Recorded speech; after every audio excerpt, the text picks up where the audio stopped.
Bulan Ramadan, sebagaimana tadi yang saya bacakan, adalah bulan yang spesial. Kenapa demikian? Dalam Al-Quran ada beberapa bilangan bulan yang disebutkan oleh Allah tapi tidak disebutkan bulannya, tapi disebutkan dalam hadis.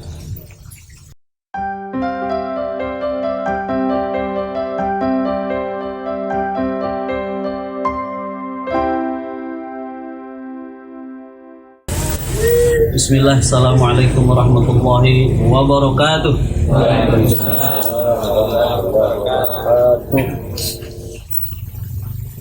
Alhamdulillah ala kulli halin. Assalatu wassalamu ala rasulillah wa ala alihi wa ashabihi ajma'in. Ashhadu an la ilaha illallah wahdahu la syarika lahu wa ashhadu anna Muhammadan abduhu wa rasuluh. Allahumma salli wa sallim wa barik ala hadha an-nabiyil karim Muhammad ibn Abdullah wa ala alihi wa ashabihi wa man tabi'ahu bi ihsan ila yaumil qiyamah, amma ba'd. Ya ibadallah, usikum wa nafsi bittaqwallahi haqqa tuqatih wa la tamutunna illa wa antum muslimun. وقال الله تعالى في كتابه العزيز أعوذ بالله من الشيطان الرجيم بسم الله الرحمن الرحيم يا أيها الذين آمنوا كتب عليكم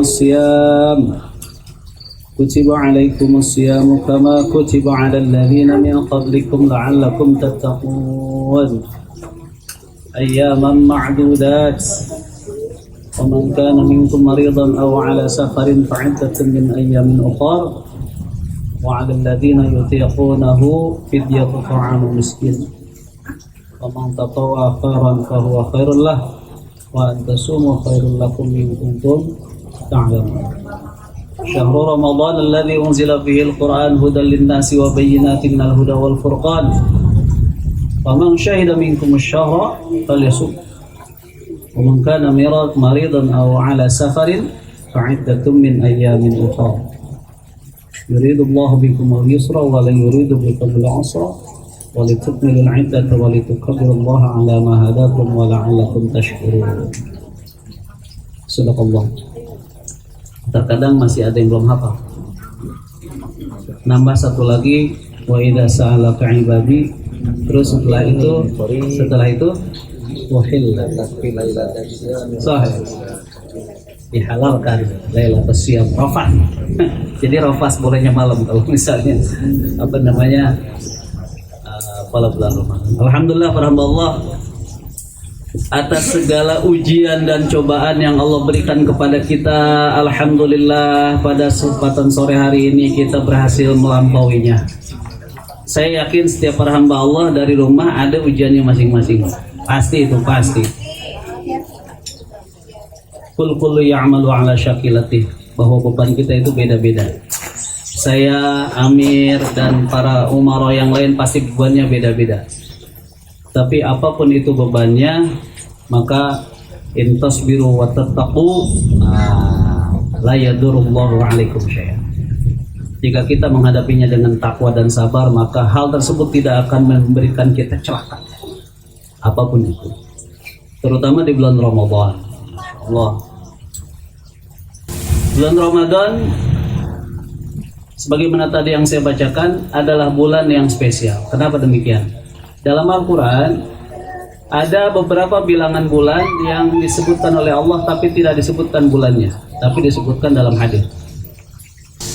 Inna iddatash syuhur indallah 12 syahran kitabillah yauma khalaqas samawati wal ardi fiha arba'atu hurum. Sesungguhnya bilangan bulan di sisi Allah terdapat 12 bulan sejak diciptakan langit dan bumi, dan dari 12 bulan itu terdapat 4 bulan hurum. Hurum ini jamak ya, haramun, haramani, hurum. Haramain apa tuh? Dua tempat suci, yaitu Madinah dan Makkah. Makanya di bawah tower Zamzamnya itu Khadimul Haramain. Apa khadim? Pelayan dua tempat suci antara Madinah dan Mekah. Nah itu jadi pelayan itu, penguasa Arab itu pelayan kaum muslimin agar mereka itu beribadah dengan baik, dengan nyaman, dengan tenang, itu dilayani. Jadi luar biasa tuh pahalanya tuh penguasa tuh di sana. Sampai itu apa namanya, gedung yang di depan Masjidil Haram itu juga wakaf, itu tulisannya wakaf. Wakaf, mewakafkan segitu besarnya untuk kepentingan. Jadi negara nggak ngambil keuntungan itu, cuma diwakafkan aja untuk penggunaan yang lain-lain. Dari toko, dari hotelnya, dari tukang cukur ketika kita tahalulnya itu ada di bawah. Hurum, ada 4 hurum. Apa aja nih 4 hurum itu? Pertama yang berurutan, Dzulqa'dah, Dzulhijjah, Muharram, dan Mudhar, masuknya ke Rajab. Kenapa dikatakan sebagai bulan hurum? Karena Allah telah menetapkan, la tadzlimu fihinna anfusakum. Janganlah kamu berbuat zalim di dalam 4 bulan haram itu. Dalam Al-Quran nggak disebutkan tuh Dzulqa'dah, Dzulhijjah, dan Rajab nggak disebutkan. Tapi di dalam hadisnya ada. Nah sedangkan Ramadan, nah ini barang Allah. Tadi sudah kita baca bersama-sama kan, Syahrul Ramadan unzila fihil Quran. Nah, disebutkan Ramadan. Jadi spesial Ramadan itu. Dari 12 bulan yang dipilih oleh Allah, hanya bulan Ramadan lah yang menerima sebuah peristiwa penting yang menjadikan nasib manusia berubah. Ya, diturunkannya Al-Quran. Nah pertanyaannya adalah, apakah benar Ramadan itu adalah bulan diturunnya Al-Quran? Mungkin ada ikhwan kita, mungkin saya juga yang belum tahu atau termasuk yang lain-lainnya. Bukanlah Al-Quran itu diturunkan itu selama 23 tahun, 13 tahun di Mekah dan 10 tahun di Madinah. Maksudnya apa nih di bulan Ramadan ini? Maksudnya adalah diturunkan dari Baitul Izzah ke langit dunia para Allah di bulan Ramadan. Jadi di Baitul Izzah turunkan ke dunia, langit dunia. Langit ada 7 tuh. Langit ada 7. Di langit yang pertama ketika Isra Mi'raj, Rasulullah SAW dibawa oleh Jibril, maka diperlihatkanlah di sana ada sebuah telaga, namanya telaga apa nih? Telaga Kautsar. Nabi menunggu kita di sana. Kemudian juga ada 2 sungai yang ada di dunia diangkat di langit di sana. Sungai apa nih? Sungai Efrat dan Sungai Nil. Luar biasa tuh, udah ada di langit 1. Nah jadi di bulan Ramadan diturunkannya Al-Quran dari Baitul Izzah ke langit dunia, kemudian diturunkannya lagi kepada Nabi kita Muhammad SAW sesuai dengan peristiwa dan kehendak Allah Subhanahu Wa Taala. Ada Muharram, ada Dzulqa'dah, ada Dzulhijjah, ada Safar, ada Rabiul Awal dan sebagainya. Ya. Nah khususnya ayat-ayat yang surat-surat yang diturunkan di Mekah adalah surat-surat yang berkaitan dengan penguatan iman para hamba Allah Subhanahu. Kenapa? Karena iman kaum muslimin di sana sedang diuji oleh Allah Subhanahu Wa Taala atas keimanan mereka. Pokoknya akidah mereka diuji luar biasa. Dari orang-orang yang enggak kita anggap mereka itu orang jauh, orang dekat semuanya. Sahabat-sahabat dulu ketika mereka masih dalam keadaan masa jahiliyah, ya, ada sahabat Rasul yang menempatkan kotoran di atas pundaknya, yang siapa namanya, dulu sahabat Rasul, yang dia walaupun Rasul sudah diangkat menjadi nabi, tapi dia masih mengidolakan Rasul karena kejujurannya itu. Abdullah bin Abu Mu'aid kalau nggak salah menetapkan di sana. Dan juga banyak yang lain-lain yang dulu bersahabat ketika masa jahiliyah, tapi ketika Rasul diangkat menjadi seorang nabi dan Rasul, maka timbullah kebenciannya. Dan sahabat-sahabat banyak yang merasakan bagaimana luar biasanya cobaan Allah mengenai akidah-akidah mereka. Seperti yang sudah kita mafhum bersama, siapa sahabat Rasulullah dari Habasyah, ya Allah, Bilal bin Rabah dari Afrika. Majikannya namanya Umayyah bin Khalaf. Sudah ketahuan bahwa Bilal bin Rabah mengikuti syariat Islam, maka diujilah dia dengan sebuah penderitaan yang luar biasa.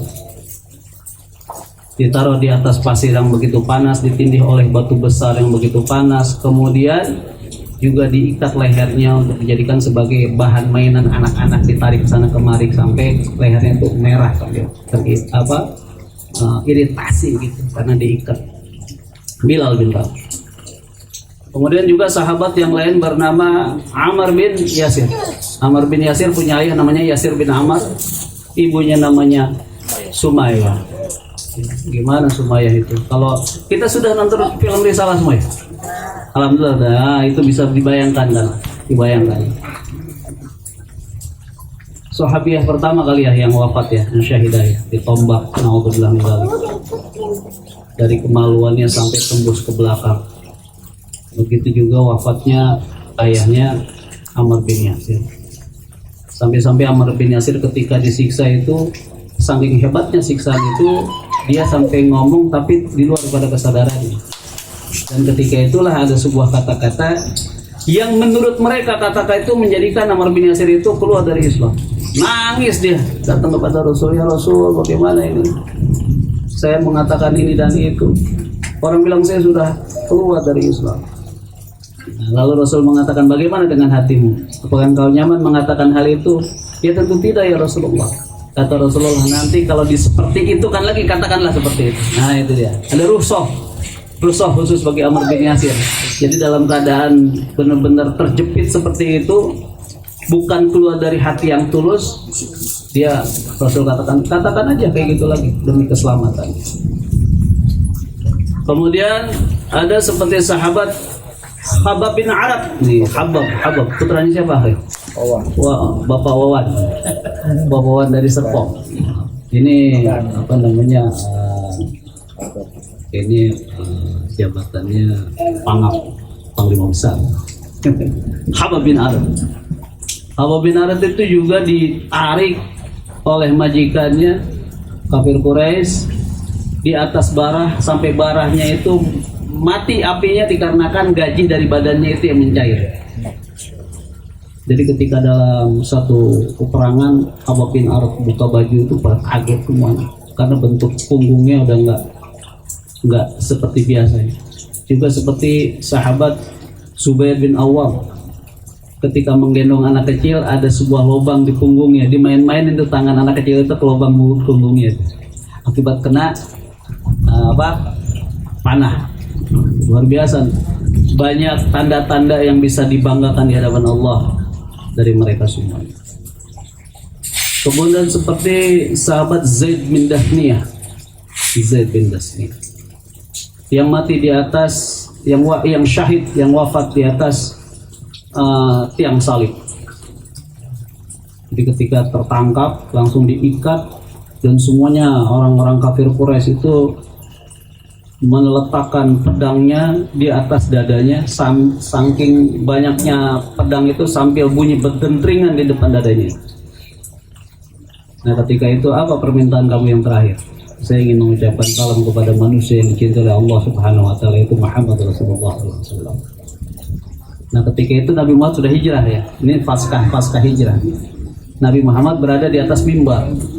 Suatu ketika Nabi Muhammad langsung mengucapkan Waalaikumsalam warahmatullahi wabarakatuh.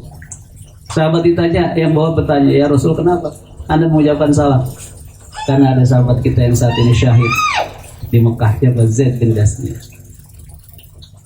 Ketika sampai menyampaikan apa permintaan terakhirnya, masuk semua pedang ke dadanya, masuk, masuk ke dada, tembus sampai belakang. Kata Rasulullah, orang yang mati syahid itu rasa sakaratul mautnya seperti minum obat.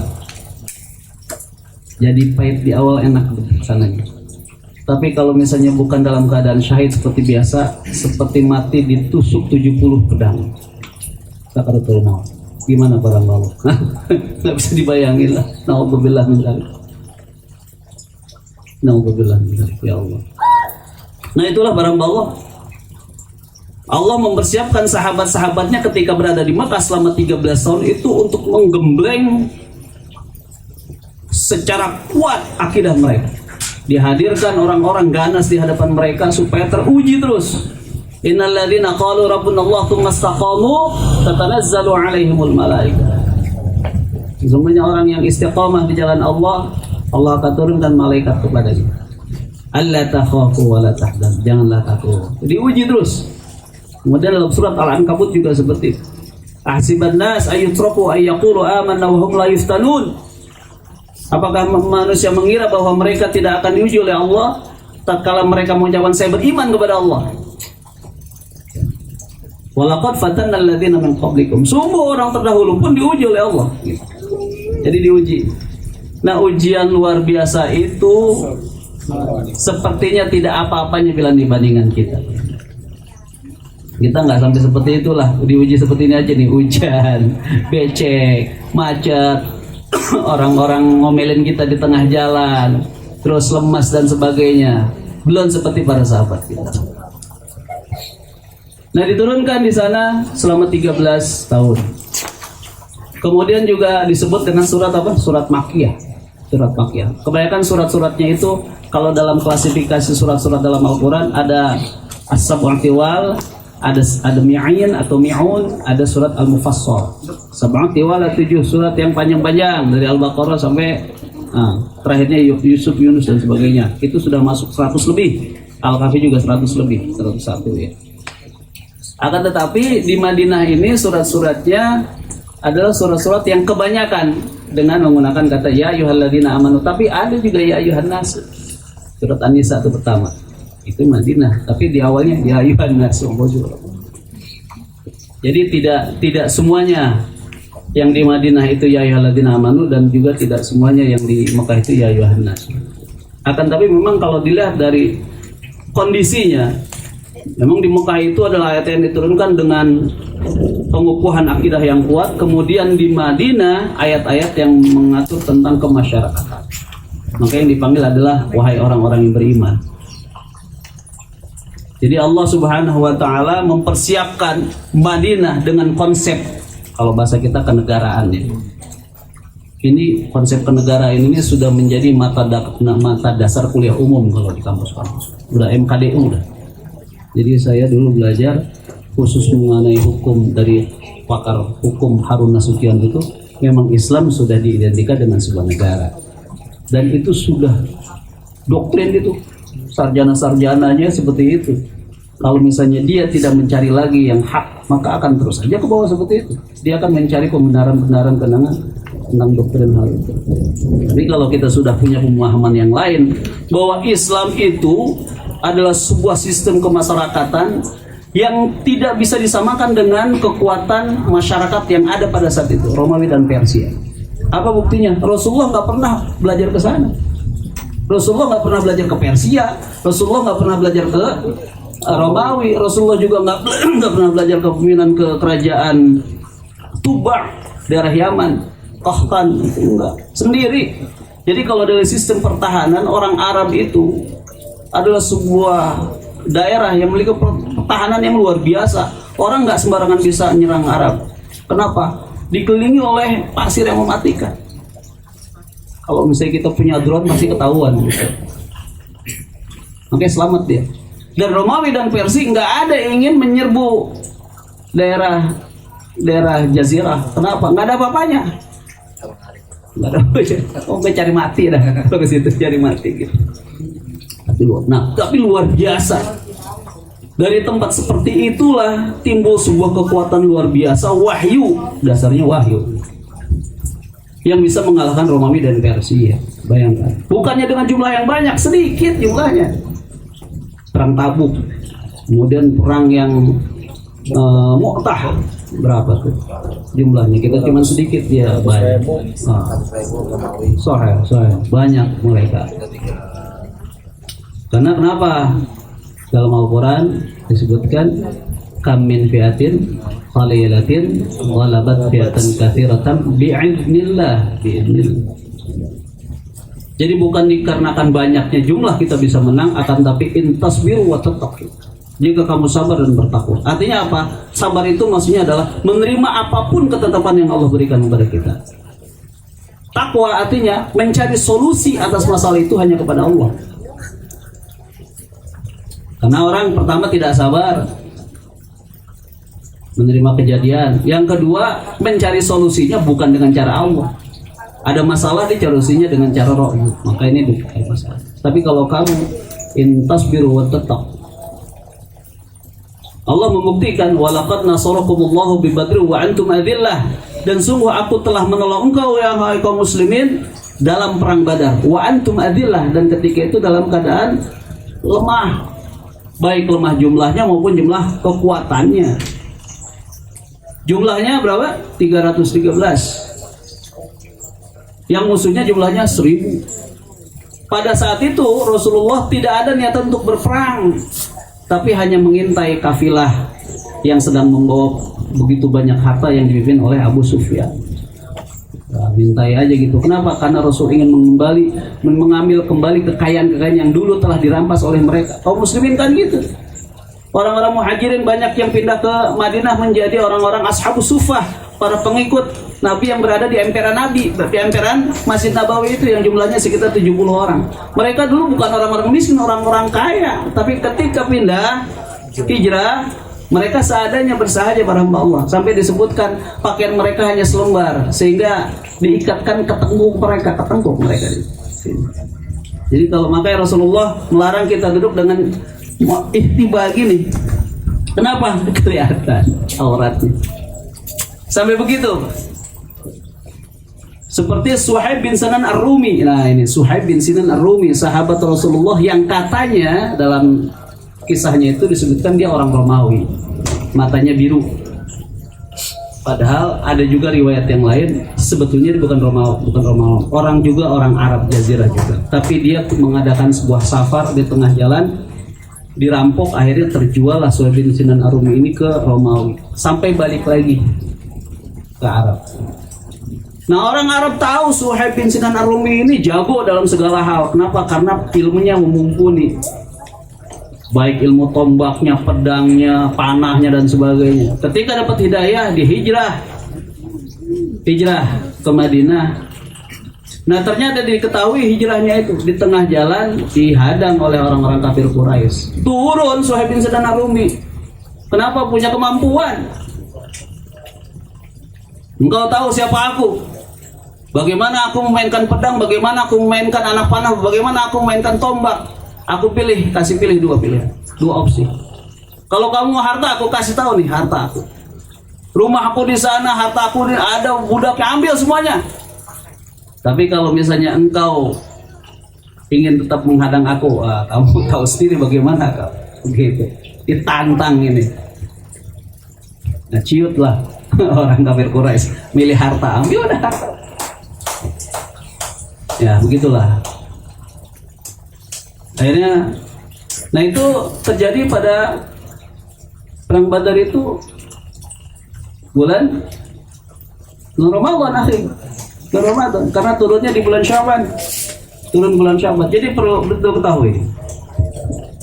Jadi 2 Hijriah, 2 tahun setelah hijrah Nabi Muhammad SAW dari Mekah ke Madinah itu banyak syariat-syariat yang diturunkan oleh Allah kepada Nabi dan juga diteruskan kepada para sahabat yang beriringan. Pertama diantaranya adalah tahwilul qiblah, perpindahan kiblat. Yang kedua tentang zakat, yang ketiga tentang jihad dan juga shaum. Nah ini adanya di bulan Sya'ban tahun kedua Hijriah. Jadi kalau dilihat dari mapnya, petanya, bahwa tahun kedua Hijriah ini adalah tahun-tahun di mana Rasulullah SAW menempatkan atau memancangkan tiang-tiang pancang untuk sebuah sistem kemasyarakatan yang luar biasa.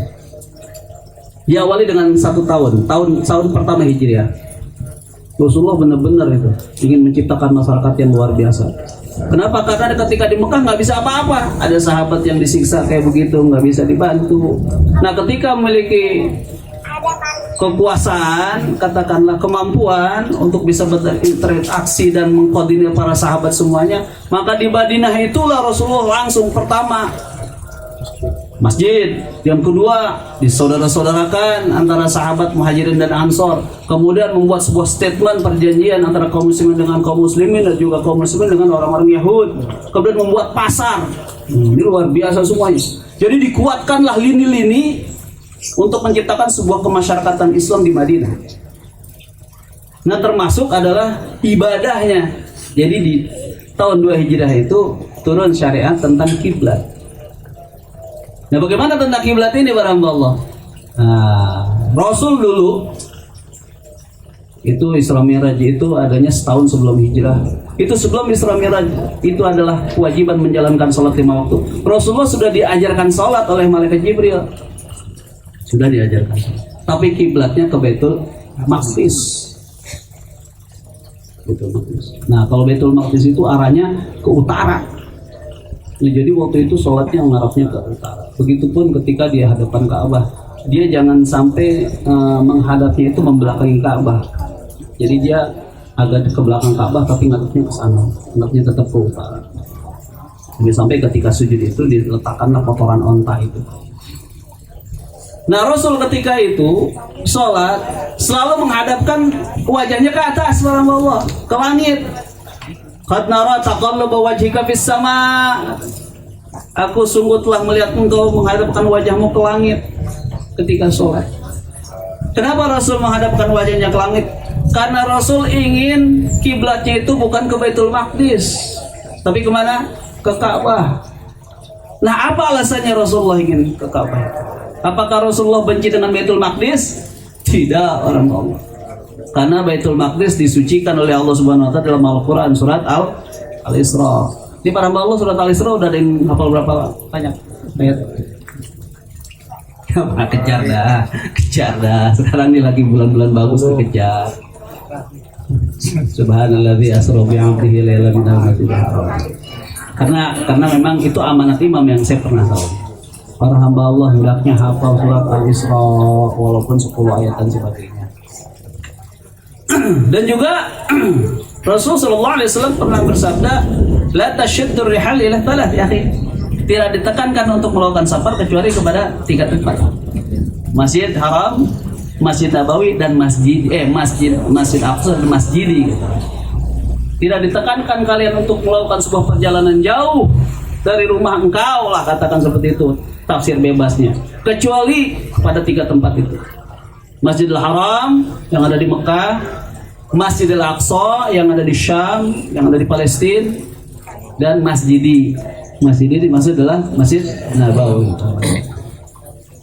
Nah itu, kecuali ya hal-hal yang memang menjadi sebuah kebutuhan, berobat, sekolah, bolehlah tempat-tempat yang lain. Tapi kalau misalnya memang sengaja untuk jalan-jalan, mah jangan ke sana. Kumpulin aja duitnya Allah, lebih bagus. Kenapa? Karena ketika kita di sana, sholatnya lipat-lipat, itu berlipat-lipat. Entah di Madinah itu.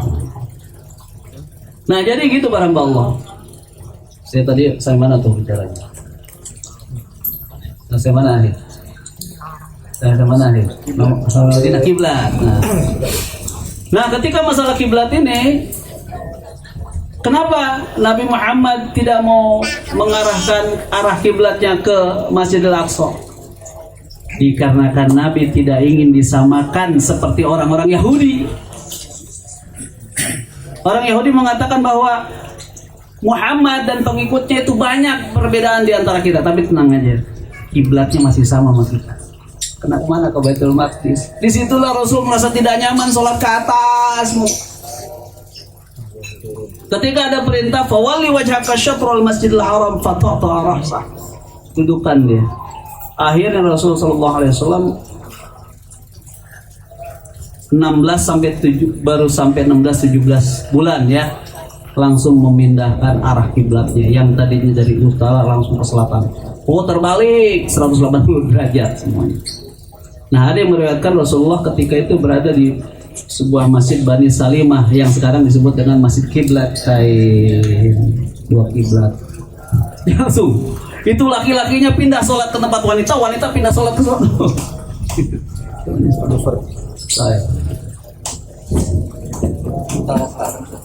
Iya, jadi kan kalau Syam kan di utara, ya kan? Madinah itu dekat ke Syam, kalau Mekah dekatnya ke Yaman. Iya, begitu kan di Syam kan, Madinah di sana kan, dia dekat ke Syam sana. Pas ada perintah langsung balik ke Mekah belakang. Jadi kan gitu petanya kalau misalnya untuk mau melihatnya. Di atas itu Syam, ada Yordan, ada Palestina, ada Irak, ada Iran, sampai ke timur sendiri ada Kuwait yang ada di Gulf apa tuh Gulf itu? Perang Gulf War apa tuh? Apa namanya? Qatar, Emirat Arab, Doha, Dubai itu namanya Persia apa selat apa? Ya bukan situ ya, daerah timur situ. Kemudian ke sebelah barat diputus oleh Laut Merah. Ke sana lagi masuk ke benua Afrika, ada Djibouti, ada Libya, ada Mesir, ada Tunisia, ada Maroko, ada Jazair. Nah di bawah Yaman, Oman. Di bawah Yaman, Oman. Nah yang paling dekat ke kita itu Yaman. Makanya orang Indonesia, orang Arab yang ada di Indonesia kebanyakan dari Yaman. Al-Qatiri, Al-Habsyi dari Yaman. Dekat dia. Nah, Madinah adanya berdekatan dengan Yaman, Madinah berdekatan dengan Syam, Mekah berdekatan dengan Yaman. Makanya waktu itu ada sebuah ledakan itu dari orang-orang Syiah Khotib dari Yaman. Itu terdengar sampai ke Mekah. Akhirnya orang-orang yang umroh ke sana masuk masjid itu dijaga ketat sama tentara itu. Pokoknya yang pakai tas-tas kecil itu dibongkar semua dalamnya apa? Takut khawatir ada penyusup Masjidil Haram. Kiblat ke sana. Nah akhirnya Rasul kiblatnya langsung ke Mekah. Lama ya. Selesai itu masalah kiblat. Sampai jam berapa kita? Jam berapa nih? Jangan, ada maklumat dari para menteri-menteri kan. Menteri Keuangan, Menteri Pendidikan. Sampai bisa kan ya? Oh, jangan sampai itu, masya Allah. Oke, Rasulullah SAW udah aman tuh pindah. Ternyata ribut ini orang-orang kafir, orang-orang munafik, orang-orang Yahudi ribut ya. Terutama orang-orang Yahudi. Apa pertanyaannya? Nah, kata orang Yahudi, kalau begitu orang Islam dulu ibadahnya itu sesat. Kenapa? Sekarang pindah kiblatnya. Berarti dulu salatnya sesat dong. Bener gak? Masuk lagi kan? Berarti dulu antum semua sesat. Kenapa? Selama antum belum ada perintah fawali wajaka, antum ngarahnya ke Masjidil Aqsa, sesat antum nggak sesat? Masuk akal nggak? Masuk akal. Lalu kita jawab, oh kalau gitu sekarang yang benar. Dulu sesat, sekarang yang benar. Kalau misalnya dulu yang benar, berarti sekarang yang sesat. Gimana tuh coba? Kalau main logika coba. Jadi dalam Islam itu nggak perlu orang terlalu pintar, tapi taat iman saja. Karena dalam Islam itu ada hal-hal yang tidak bisa diraih oleh akal. Apa jawabannya coba? Jawabannya apa aja? Kalau misalnya dulu salah berarti dulu sesat. Nah kalau sekarang yang salah berarti sekarang yang sesat. Jawabannya gimana coba? Kalau akal nih, kalau belagu-belaguan pakai akal. Tapi jawabannya walillahil masyriq wal maghrib. Sudah menjadi sebuah ketetapan Allah. Aneh mau kemana juga itu ketetapan Allah. Kemarin ke Masjidil Aqsa, Allah yang netapin seperti itu.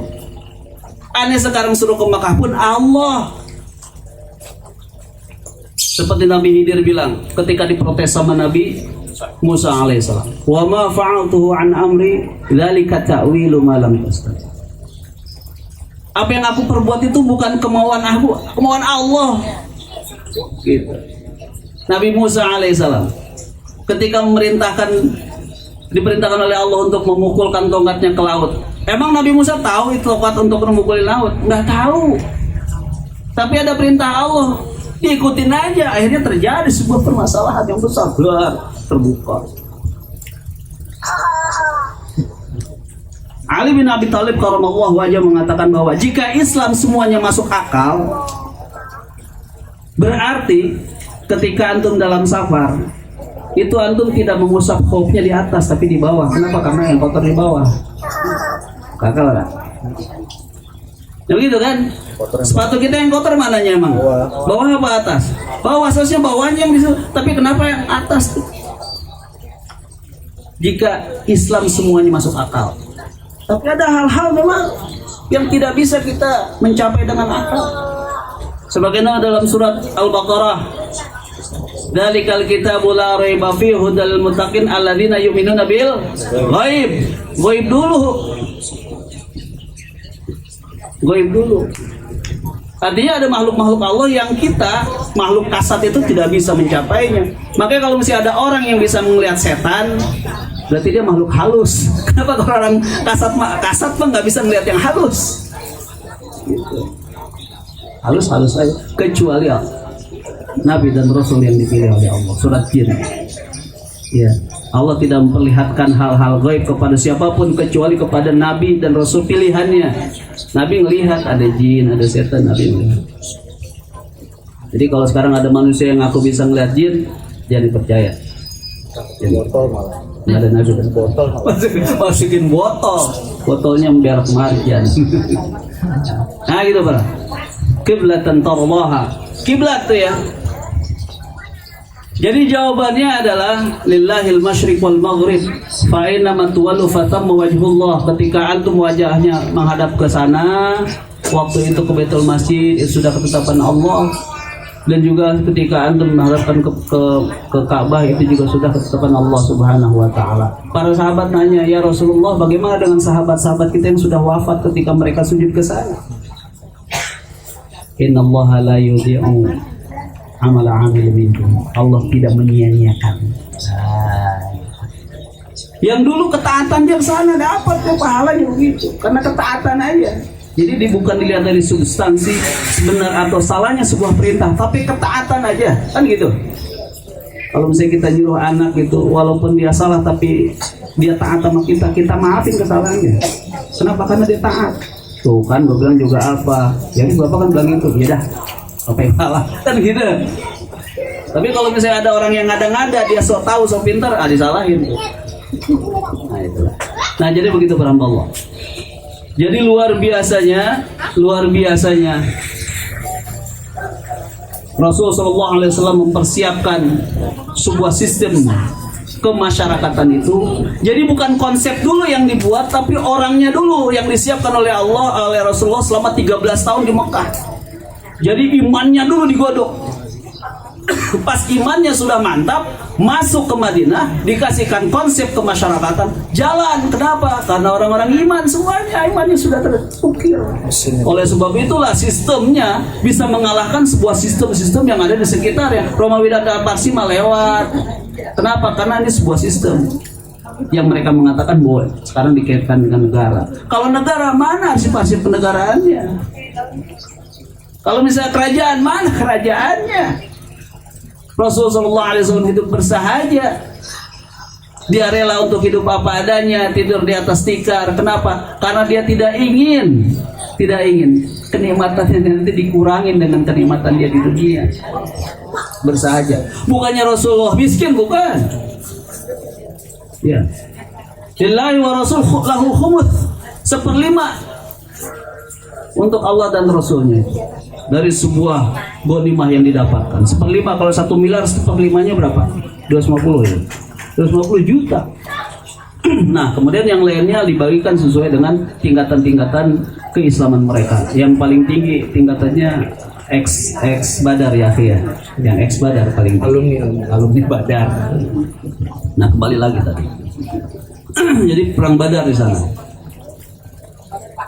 Jadi kita ngomongin masalah terus Ramadan ya, khususnya di perang Badar ini.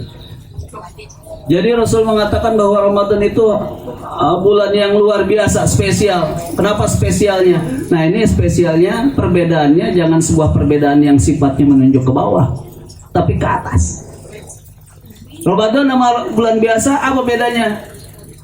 Bedanya ada sebuah perbedaannya. Kenapa? Karena ruh di Ramadan itu membuat kita itu untuk beramal soleh terus.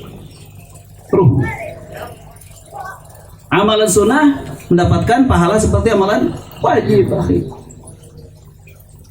Dan Rasul mengatakan jika kita menyia-nyiakan di bulan ini maka dosa kita tidak diampuni. Gimana itu? Sedangkan kita selalu tergelincir kepada hal-hal yang bersifat dosa itu. Jadi orang mengatakan iya nih perbedaannya. Terus gimana ya Ramadannya saya lemas, saya ini. Nah itu mah perbedaannya yang menjurusnya ke bawah itu. Seharusnya perbedaannya ke atas. Iya nih di bulan Ramadan membuat saya itu semangat untuk baca Quran. Saya semangat untuk gitu. Ada perbedaan tapi perbedaannya ke atas bukan ke bawah. Luar biasa. Ya seperti makanan lah, pastel lah gitu ya. Pastel sama aja dibuat, tapi ketika dikatakan ini pastel yang luar biasa, spesial, pasti ada ruhnya itu di situ, nggak mungkin. Luar biasa. Nah, jadi para hamba Allah, sekali lagi di bulan Ramadan, kita harus melihat secara utuh bahwa Allah Subhanahu wa taala memanggil hanya orang-orang yang punya iman, orang kepercayaan kepada Allah Subhanahu wa taala. Orang yang badannya gede, pinter mah nggak dipanggil, orang yang beriman. Kenapa? Karena orang beriman, orang yang gede dan beriman itu kuat itu belum tentu dia beriman. Kadang-kadang orang yang kelihatannya hidupnya mewah ketika diajak berpuasa nggak kuat. Tapi orang biasa yang nggak kelihatan gitu, dia kuat sebulan. Apa itu kelihatannya? Padahal dia hidupnya mewah, makanannya ada, sehat-sehat. Tapi ketika diajak puasa nggak kuat ya. Tapi orang biasa-biasa dia kuat. Berarti orang-orang yang luar biasa, orang yang puasa itu. Dan ketika Allah Subhanahu wa taala memanggil orang-orang yang beriman, artinya Allah ingin mengajak orang itu menjadi orang yang lebih baik. Tapi ketika innal ladzina kafaru ya ayyuhalladzina kafaru, berarti orang-orang itu yang akan difadammarna darman, akan dijatuhkan sejatuh-jatuh. Nah itulah para hamba Allah. Jadi saya di sini tidak terlalu banyak membahas tentang amalan-amalan. Insyaallah antum semua sudah tahu. Man shoma ramadhana imanan wa ihtisaban ghufira lahu ma taqaddama min dhanbi. Man shoma ramadhana man qama ramadhana imanan wa ihtisaban ghufira lahu. Barang siapa yang saum dan juga mendirikan saum pada siang hari, mendirikan sholat pada malam hari penuh keimanan dan ihtisaban, hasil penuh pengharapan akan diampuni dosa-dosa. Orang-orang yang penuh pengharapan itu adalah orang-orang yang penuh kehati-hatian. Misalnya, kenapa kamu mau ujian belajarnya giat? Harapannya adalah untuk bisa lulus ujian. Nah sekarang orang yang puasa punya harapan, berarti harapan itu harus diisi dengan jihad, mujahadah. Bukankah dikatakan oleh Rasul bahwa di bulan Ramadan itu futihat abwabul jannah wa ghuliqat abwabun nar wa sufidatish syayatin.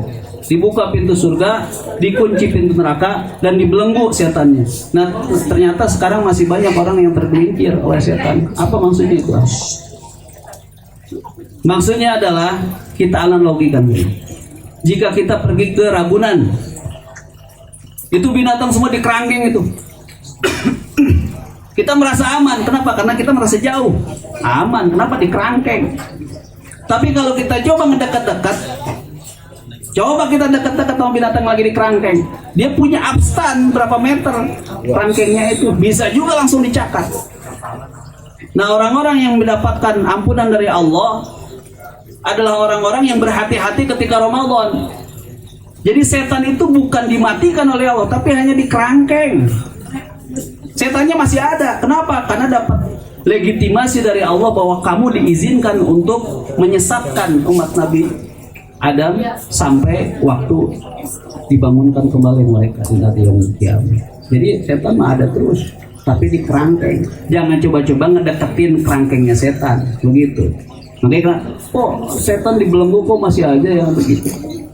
Gitu. Ya? Ya analoginya banyak. Tapi ini adalah sebuah celah. Ya, celah-celah seperti ini dipakai sama orang-orang yang nggak suka sama Islam ini. Banyak kata-kata yang tidak masuk akal. Seperti Allah Subhanahu wa taala sangat memuji orang yang berpuasa sampai-sampai bau mulutnya saja seperti minyak kasturi. Rasulullah SAW mengatakan walladzi nafsi biyadi, demi jiwaku yang ada di tangannya. Rasulullah sampai bersak mempertaruhkan jiwanya yang ada di tangan Allah. Bahwa kebenaran orang-orang yang berpuasa itu jangankan amalan solehnya, sesuatu yang dari tubuhnya yang katakanlah tidak menyenangkan, itu dipuji oleh Allah. La hulufu famus sha'im atyabu min ar-rihil misk. Sungguh bau mulut orang yang berpuasa itu lebih harum daripada minyak kasturi. Apa buktinya? Coba aja antum, minyak kasturi apa minyak apa? Ya. Aneh aja, emang ya baunya iya, bukan bau aja, pahit juga kan, kita begitu. Coba dites. Nah kalau orang yang nggak suka sama Islam, wah ini Allah suka main busuk-busuk nih. No, kenapa? Orang dikata bau begini, malah dibilang kasturi. Nah, itu kan ada orang yang istihza itu, mengolok-olok. Maksudnya adalah kenapa dia sampai bau mulut seperti itu? Li'annahu yatruku ta'amahu wa syarabahu wa syahwatu li'ajli. Dikarenakan dia itu meninggalkan makan, meninggalkan minum dan syahwatnya karena aku, kata Allah, sampai dia seperti itu. Kok mau gitu? Disuruh-suruh sama Allah sampai dia, ya, namanya. Ibarat kita nyuruh anak nih, anak-anak kita nih, anak siapa nih? Nah sini nak, beliin nak bapak roti, nak ke depannya. Pas keluar hujan, badannya basah, kemudian juga mungkin dia sakit, kotor di tengah jalan, ketemu temen dia dihina, tapi dia masih tetap aja manut sama bapaknya. Dibeliin tuh roti sampai dibawa dan dibejak-bejak sampai rusak. Nih pak, nih rotinya pak. Gimana perasaan kita pak ngeliat anak kita kayak gitu? Kalau nggak kita kasih duit, dosa kita. Kenapa dia aja sampai mempertaruhkan jiwanya untuk kita? Mau-mauan ente disuruh bapak ente hujan-hujanan, biarin bapak gua. Taat dia sama bapaknya. Kita bangga punya anak kayak begitu. Kita sayang, apapun yang dia minta kita kasih. Belum minta pun kita tawarin. Makanya Allah mengatakan asyamu li wa ana ajzibi. Saking bangganya Allah memberikan pahalanya itu nggak hitung-hitungan. Nggak sampai dikalikan 10, nggak sampai dikalikan 700. Aneh yang langsung ngasih bisa aneh kalikan 1000, 2000, 3000, 10.000, sejuta. Luar biasa gitu. Nah itulah puasa. Kemudian juga fadilah daripada puasa adalah seperti yang dikatakan oleh Rasul, ada doa yang tidak akan ditolak oleh Allah Subhanahu wa taala. Satu di antara tiga itu kebalik nih aneh. Satu di antara tiga adalah as-shaimu hatta yuftir. Orang yang berpuasa sampai dia futur. Sedikit lagi para hamba. Sudah habis. Itu saja para hamba Allah. Ya, sebagai fadilah Ramadan dan juga beberapa kisah-kisah para sahabat yang mudah-mudahan bisa menjadikan kita lebih semangat lagi untuk melaksanakan ibadah di bulan Ramadan. Dan sebagaimana doa kita, Allahumma barik lana fi Rajab wa Sya'ban wa balighna Ramadan. Kita udah dikasih nih oleh diijabah doa kita. Kita udah ada di Ramadan. Kita isi dah benar-benar dah. Ya, dengan sebetul-betulnya. Barakallahu li wa lakum fil Qur'anil 'azim wa nafa'ani wa iyyakum bima fihi minal ayati wa dzikril hakim. Aqulu qawli hadza fastaghfiruh innahu wal ghafurur rahim. Assalamualaikum warahmatullahi wabarakatuh. Waalaikumsalam warahmatullahi